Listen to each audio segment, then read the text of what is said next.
చంద్రబాబు నాయుడు గారు పనిచేస్తే విజయంతో పనిచేసినట్టు, అదే పని జగన్మోహన్ రెడ్డి గారు చేస్తే విధ్వంసం జరిగినట్టు. ఆ రెండు పత్రికలు అనే ఎప్పుడో రాజశేఖర్ రెడ్డి గారు చెప్పినటువంటి ఈనాడు ఆంధ్రజ్యోతి చేసేటటువంటి పని అదే.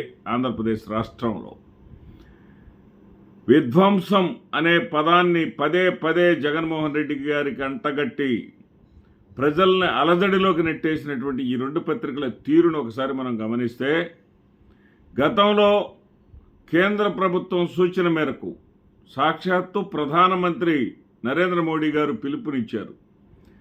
ఎవరైతే మీరు బియ్యం వాడుకోరో, చౌక బియ్యం, ఆ పౌర సరఫరాలు ఇచ్చేటటువంటి ఆ బియ్యాన్ని వాడుకోనటువంటి వాళ్ళు స్వచ్ఛందంగా మీరు కానీ తెలియజేస్తే మీకు నగదు ఇస్తాం ఆ బియ్యం బదులు అని చెప్పారు. దానిని స్ఫూర్తిగా తీసుకొని అప్పటి ముఖ్యమంత్రి జగన్మోహన్ రెడ్డి గారు దానిని ఆచరణలో పెడదామని మంత్రివర్గంలో చర్చకు పెడితే, మనం కూడా నగదు బదిలీ ఇద్దామని చేస్తే, ఈనాడు ఆంధ్రజ్యోతి ఈ రెండు పత్రికలు కూడా జగన్మోహన్ రెడ్డి కాలు చెయ్యి కదలనీయకుండా కట్టిపడేశాయి. ఎంత నీచాతి నీచమైనటువంటి రాతలు రాశాయంటే, బియ్యం బదులుగా నగదు కానీ బదిలీ చేస్తే చాలా అన్యాయం జరిగిపోతూ ఉంది. ఏం జరుగుతుందంటే, మొట్టమొదట పౌర సరఫరాల వ్యవస్థే స్తంభించిపోతుంది. రెండవది, 30,000 మంది పైగా చౌక డిపోదారుల యొక్క జీవన భృతి కోల్పోతారు. వాళ్ళందరూ కూడా వాళ్ళ యొక్క జీవన భృతినే కోల్పోతారు, 30,000 మంది. అంతేకాకుండా ఆహార భద్రతకి ముప్పు వచ్చేస్తుంది.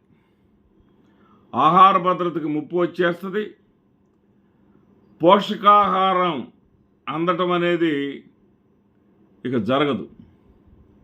పోషకాహారం ప్రజలకు దొరకదు. బియ్యం ధరలు కూడా పెరిగిపోతాయి. మార్కెట్లో బియ్యం ధరలు పెరిగిపోతాయి. ప్రజల మీద ఆర్థిక భారం పడుతుంది. ఇచ్చినటువంటి డబ్బులు మహిళలకు చేరవు. ఆ డబ్బులు భర్తలు తీసుకెళ్ళి మందు తాగేస్తారు. అదేవిధంగా తినేందుకు అనుకూలంగా లేకుండా బియ్యం వేయటం ఎందుకు? ఆ బియ్యం అమ్మేటట్టుగా ప్రజల్ని ప్రోత్సహించడం ఎందుకు? నాణ్యమైన బియ్యం జగన్మోహన్ రెడ్డి ఇవ్వచ్చు కదా అని చెప్పేసి రాతలు రాసినటువంటి వీళ్ళు ఈ రోజున ఆంధ్రప్రదేశ్ రాష్ట్ర ప్రభుత్వం, చంద్రబాబు నాయుడు గారు నగదు బదిలీ మనము చేద్దాము అని చెప్పడం జరిగింది.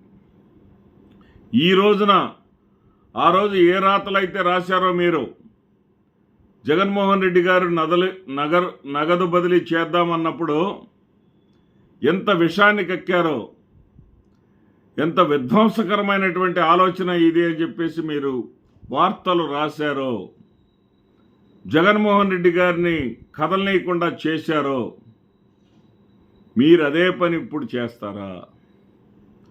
మీరు ప్రజల కోసం అక్షరం మా ఆయుధం,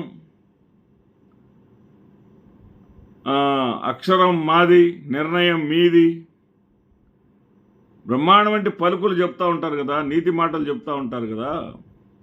ఈ నీతి మాటలు ఇప్పుడు కూడా కట్టుబడి ఉంటారా? తప్పు చంద్రబాబు నాయుడు గారు. ఇది ఏదైతే ఆహార భద్రతకే ముప్పు వస్తుంది,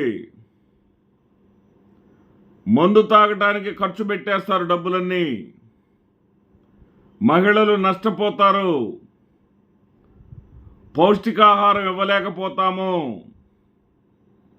పోషకాహారం దెబ్బతింటుంది, ఆర్థిక ముప్పు ఏర్పడుతుంది. ఇవన్నీ అభ్యంతరాలు మీరు ఏ అభ్యంతరాలు అయితే ఆ రోజున ఈ రెండు పత్రికల్లో లేవనెత్తి జగన్మోహన్ రెడ్డి గారిని ముందుకు కదలనీయకుండా చేశారో, రేపు మీరు చంద్రబాబు మీద కూడా అదే విధమైనటువంటి వార్తలు మీరు రాస్తారా? రాసి మీ చిత్తశుద్ధిని చాటుకుంటారా? రోజు మిమ్మల్ని తిట్టాలంటే మా బట్టి వాళ్ళకి సిగ్గుగా ఉంది. మీరు చిత్తశుద్ధిని ప్రదర్శించుకోవడానికి మీకు కొంత సమయాన్ని ఇస్తాం. ఆ రోజున జగన్మోహన్ రెడ్డి గారు బియ్యానికి బదులుగా నగదిద్దామని అంటే అడ్డగోలు రాతలు రాసినటువంటి మీరు, తీవ్రంగా వ్యతిరేకించినటువంటి మీరు, జగన్మోహన్ రెడ్డి ఆ నిర్ణయాన్ని అమలు జరపకుండా అడ్డుపడినటువంటి మీరు ఈ రోజున చంద్రబాబు నాయుడు గారిని కూడా అడ్డుకుంటారా?